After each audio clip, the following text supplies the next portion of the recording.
Salam, salam damai Tuhan kita Yesus Kristus menyertai kita sekalian. Salam jumpa kembali dalam renungan hari Minggu biasa pekan ke-30.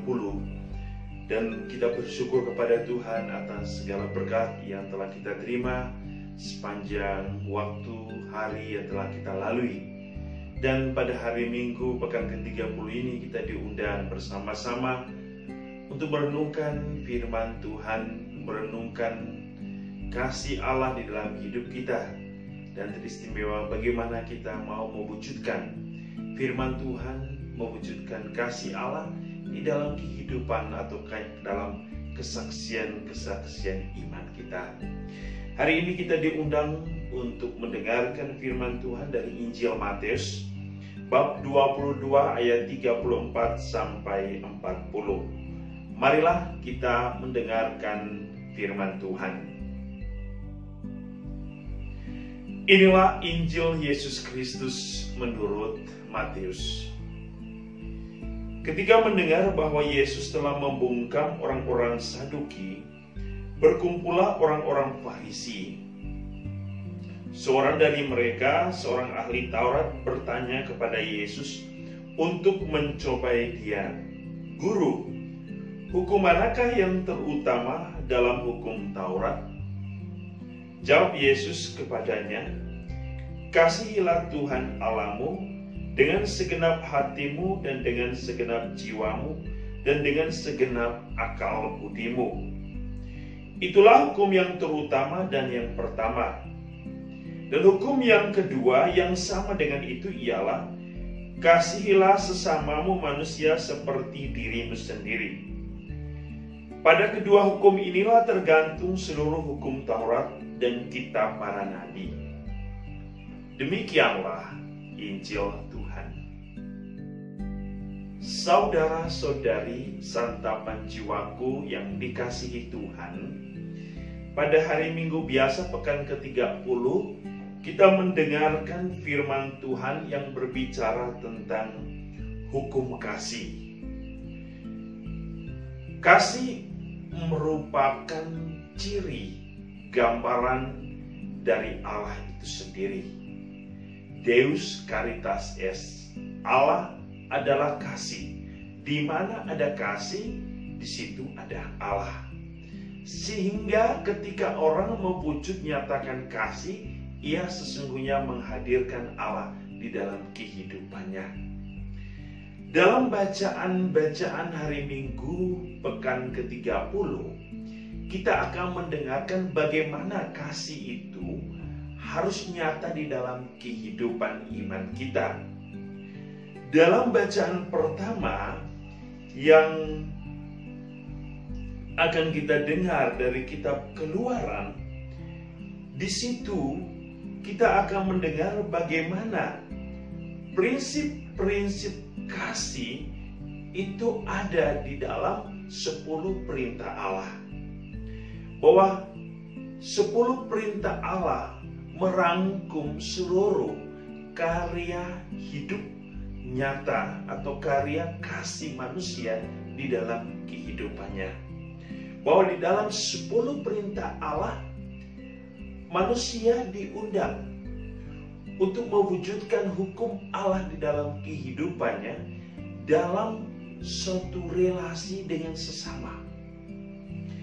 Kalau kita mendengar secara baik dalam 10 perintah Allah, dalam perintah yang pertama sampai ketiga, di situ ada gambaran bagaimana manusia harus mengasihi Allah.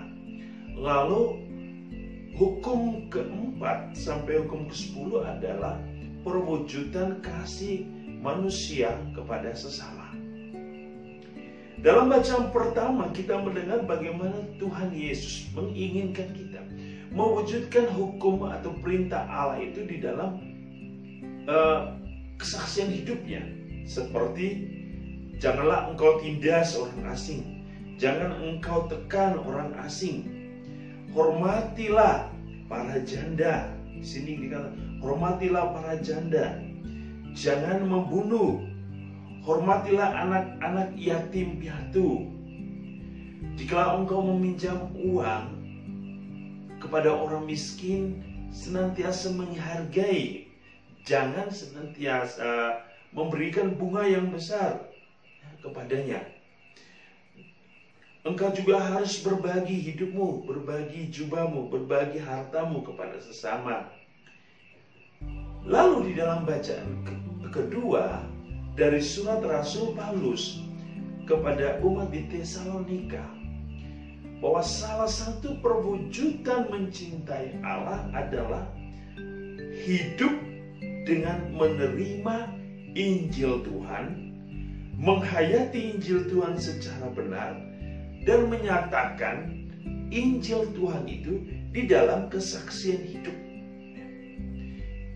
Paulus mau menggambarkan bahwa orang-orang yang mengabdi kepada Allah adalah orang-orang yang mengabdi kepada keselamatan. Orang-orang yang menerima Allah sedang senantiasa mengesampingkan dewa-dewa atau Allah-Allah kecil. Di sini perwujudan 10 perintah Allah dinyatakan dengan mencintai Allah, mengasihi Allah melebihi segala-galanya. Sehingga dalam bacaan Injil kita mendengar ada 2 hukum, yaitu mengasihi Allah dan mengasihi sesama. Hukum ini adalah rangkuman dari 10 perintah Allah. Mengasihi Allah sebagai sumber kasih, mengasihi Allah sebagai sumber kebenaran, mengasihi Allah sebagai tujuan akhir keselamatan hidup kita. Mengasihi Allah berarti kita mengarahkan hidup kita kepada sumber berkat, sumber kehidupan kita. Dengan mengasihi Allah, kita mampu dengan mudah mencerna, memahami, dan menghayati bagaimana mewujudkan kasih Allah di dalam diri sesama.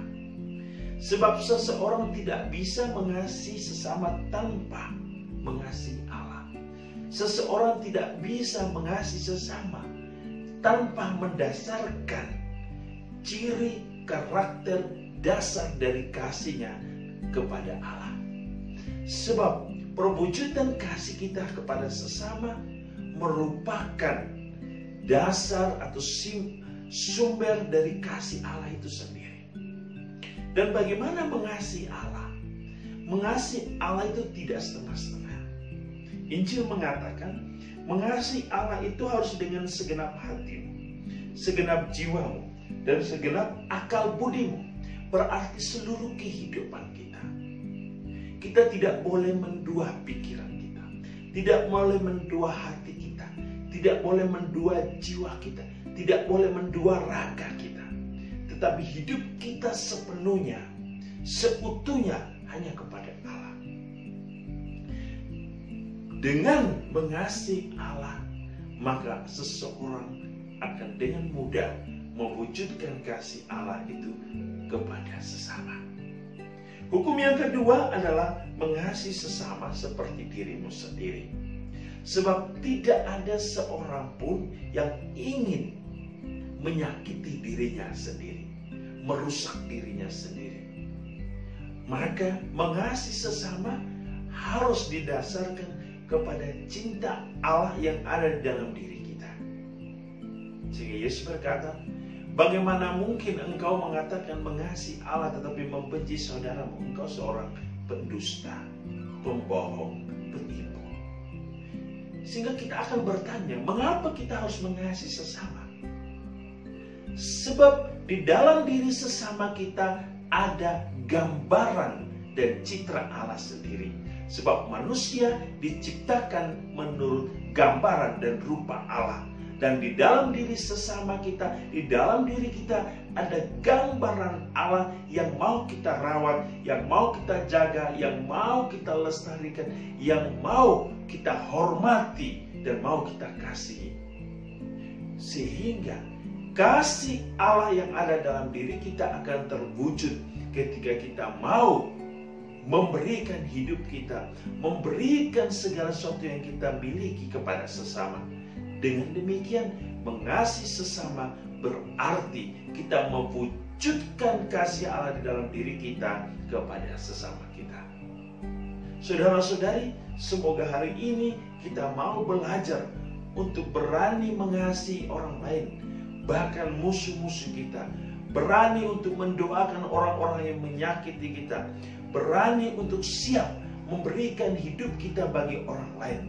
Dengan demikian kita akan melihat betapa besar kasih Allah yang telah Ia berikan bagi kita, yang Ia telah bagikan bagi kita, bagi keselamatan kita.